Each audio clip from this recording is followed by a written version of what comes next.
Hi guys, welcome back to my channel cutie Chittalli. Please do subscribe. చల్లచల్లని వెదర్లో హాట్గా egg fried rice అనేది మన ఆంధ్ర స్టైల్లో ఎలా చేస్తారో చూద్దాం, వచ్చేయండి.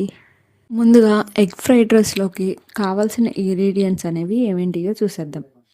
చాప్ చేసిన ఆనియన్స్, చిల్లీ, ఉప్పు, పసుపు, కారం, మిరియాల పొడి అండ్ అలాగే కొంచెం కరివేపాకు and chaat masala. Fried rice ఎప్పుడూ కూడా హై ఫ్లేమ్లోనే ఉంచుకోవాలి. మనం హై ఫ్లేమ్లోనే కుక్ చేసుకోవాలి ఎండింగ్ వరకు కూడా. అప్పుడే మంచి టేస్ట్ అనేది వస్తుంది ఫ్రైడ్ రైస్కి. స్టవ్ మీద బాండీ పెట్టుకొని 2 స్పూన్స్ ఆయిల్ యాడ్ చేసుకొని దాంట్లో 3 ఎగ్స్ పగలగొట్టుకొని వేసుకోవాలి.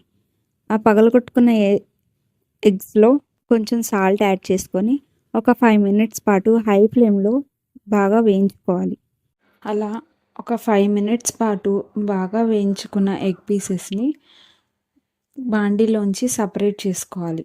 బాండీలోంచి సపరేట్ చేసుకున్నాక మళ్ళీ అదే బాండీలో ఒక 2 టేబుల్ స్పూన్స్ ఆయిల్ యాడ్ చేసుకొని ఆయిల్లో ముందుగా మనం చాప్ చేసి పెట్టుకున్న ఆనియన్స్, పచ్చిమిర్చి, అలాగే ఇందాక నేను చూపించిన ఇంగ్రీడియంట్స్ మొత్తాన్ని యాడ్ చేసుకొని మళ్ళీ ఒక 5 మినిట్స్ పాటు హై ఫ్లేమ్లోనే బాగా వేపించుకోవాలి.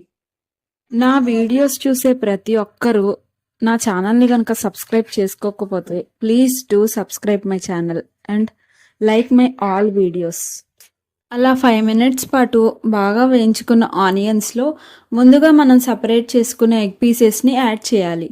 ఎగ్ పీసెస్ని బాగా ఎక్కువ తిప్పితే చిన్న చిన్న పీసెస్ అయిపోతాయి. అలా చిన్న చిన్న పీసెస్ అవ్వకుండా పెద్ద పీసెస్ లాగా ఉండేలాగా చూసుకొని ఎగ్ పీసెస్ని యాడ్ చేసిన తర్వాత కూడా ఒక 5 to 10 మినిట్స్ బాగా ఫ్రై చేసుకోవాలి. ఫ్రై చేసుకొని ముందుగా మనం ఉడికించుకున్న అన్నాన్ని యాడ్ చేసుకోవాలి.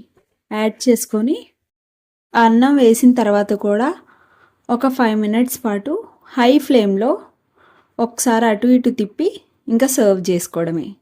ఎంతో టేస్టీ అయిన ఎగ్ ఫ్రైడ్ రైస్ రెడీ.